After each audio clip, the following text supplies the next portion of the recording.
hi guys! Hi guys! We are going to Feed catfish! Alright! Ngayong araw nga mga mari ay nagkayayaan na magpunta dito sa tabing dagat para mag-picnic at saka mag-fishing na rin. At dahil nga first time ko dito ay hindi ko napigilang kumuha ng video at mag-ikot-ikot na rin. Pagkatapos ko nga maglakad ng konti, nagtawagan na sila, nakakain na kami.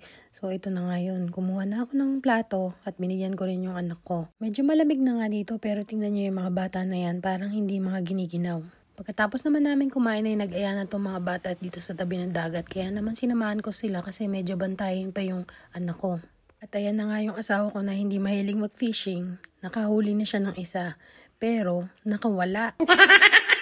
Kaya naman laking panghihinayang namin kasi unang huli sana yan. Pero ganun talaga pagka nangingisda, hindi mo masasabi kung kailan kakagat at mahuhuli yung isda. Kaya naman pag nangingisda ay talagang kailangan ng mahabang pasensya.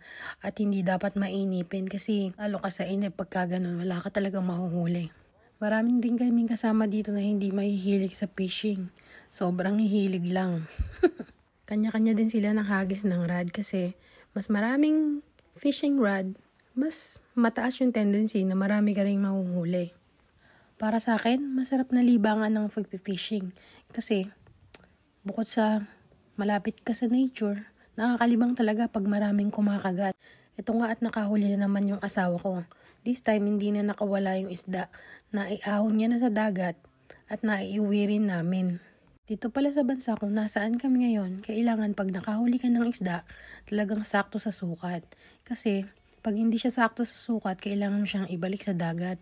Kasi malaki yung magiging fine mo kapag nakuha mo siya tapos undersize at nahuli ka ng ranger na mga nagpapatrolya dyan. Minsan, out of nowhere, bigla na rin silang sumusulpot.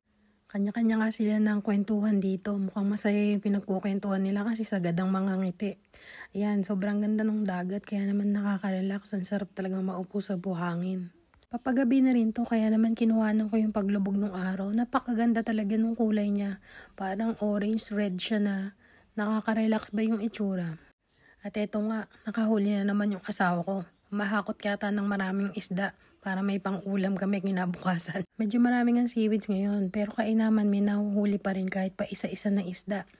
Yung palang nahuli ng asawa ko ay snapper kaso undersize siya kaya binalik na rin niya sa dagat kasi hindi nga yun siya pwedeng kuhanin dahil hindi pa siya legal size. Ayun nga, nakahuli na naman ng isa pang isda yung asawa ko. Hindi ito matutuwa kasi hindi naman ito mahilig mag-fishing. Sobrang hilig lang. Tayo na nga, medyo papagabi na kaya papalamig na rin yung simoy ng hangin. Kaya naman inaya ko na yung anak ko na umakyat na kami dun sa pinagpiknikan namin para makuha namin yung jumper niya. So yun lang for today's video.